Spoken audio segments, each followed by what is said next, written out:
Hello, I'm Hannah, and this is Hannah's Books.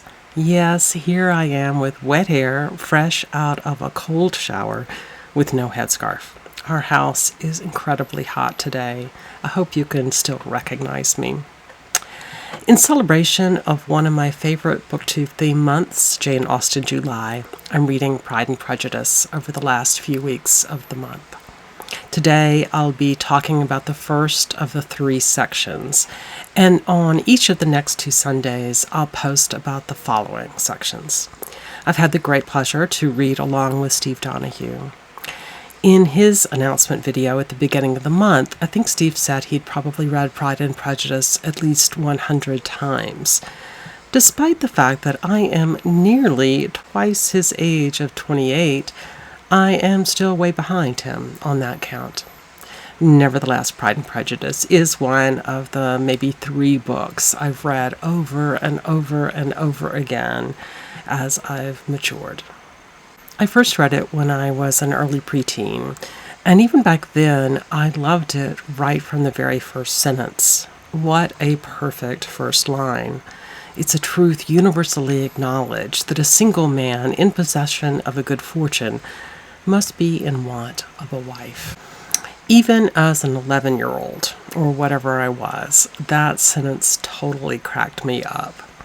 Much more recently, when my own son was a teenager, sitting next to me on the couch while we each read our own books, he too laughed his way through Pride and Prejudice, and in fact, his laughs were so uncontrollable and so frequent that eventually I put my own now forgotten book down and made him start reading aloud to me.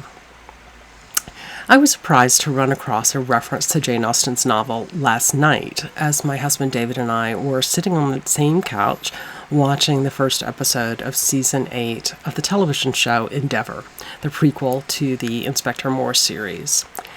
I have more to say about Endeavour in some future video, but for now I'll just share that Endeavour was investigating a murder and sifting through papers in a room in one of the colleges of Oxford University. He picked up a sheaf of papers from a desk. The camera panned down to the page. It was a master's thesis, dated 1971, and its title, quote, "Reader, I Control the Means of Production, Towards a Critical Understanding of Issues of Class and Sex in Pride and Prejudice." Well, there's a lot to say about this, and I'm going to mention 3 things. First, of course, is that the study of the place of class and gender in Jane Austen's novel is an excellent topic, albeit one that now, more than 50 years later, has pretty much been studied to death with all sorts of iterations.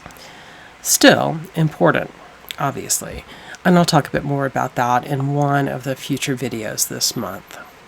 Second is that the Marxist pun on sex and the means of production is not even anything new.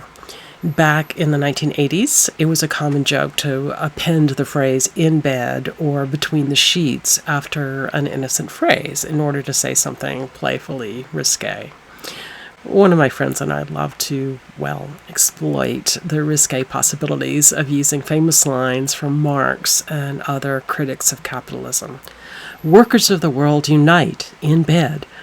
And of course, workers control the means of production between the sheets. A Marxist analysis of class and sex, indeed. And, as many of you may already be howling, there is a prominent third issue here. Let's look at that quote again. "Reader, I controlled the means of production." It seems clear to me that this is a rewriting of the famous line, "Reader, I married him." But as anyone writing a master's level paper on Pride and Prejudice would know, as would many 11-year-old bookworms, this line is not a reference to Jane Austen's novel, but instead to Jane Eyre. At the start of the video, I mentioned that there were basically 3 books I read and fell in love with at roughly the same time, which I've read over and over through my life.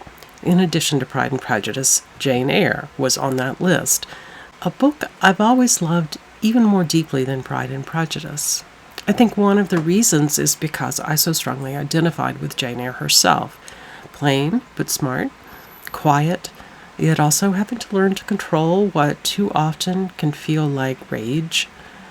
Empathetic about other people's struggles and needs, and also compassionate about their flaws, yet also pretty fierce about personally doing what I think is right, even if other people think I'm crazy.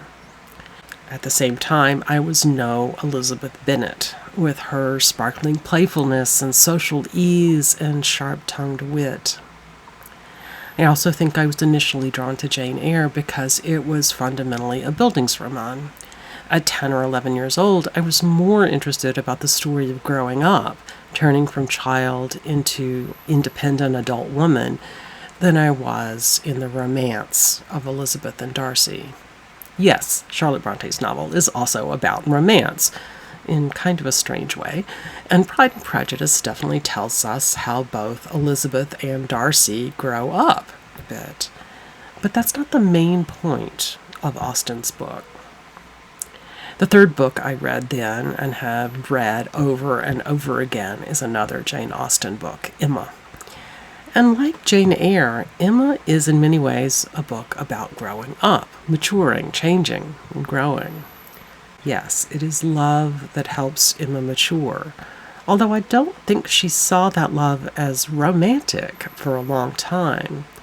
And yes, clearly the marriage plot is absolutely at the core of most of the subplots of Emma, including one where marriage doesn't exist. But fundamentally, the thing that drew me to Emma was watching her grow up and learn how to be a kinder, more empathetic person. First, she has to become kinder, and then she gets her romantic partner. Although the sparkling personalities of Emma and Elizabeth are somewhat similar, the plotline is flipped in Pride and Prejudice. It's the process of falling in love with an interesting partner that leads both of them, Elizabeth and Darcy, to become a little less proud and a little less prejudiced. I'm assuming that even if you haven't read Pride and Prejudice, you know that it's a classic story of boy and girl meet, apparently hate each other, and then work their way along a pretty bumpy path towards love. As Shakespeare would say, the course of true love never did run smooth. And that plot line of a sort of romantic war going on between two people is, of course, not uncommon in his plays. The one closest to Pride and Prejudice is probably Much Ado About Nothing. Benedict and Beatrice tease each other and offend each other, etc. But we can tell they're meant for each other. Almost every time I've had that conversation about whether their marriage will be a strong one, people are sure it will be.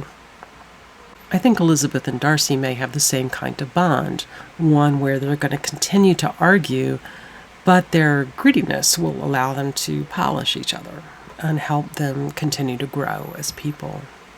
So unlike Jane Eyre and Emma, which feel like Bildungsroman or growing up stories first, and romance secondly, Pride and Prejudice feels like a romance first, and a maturation story second.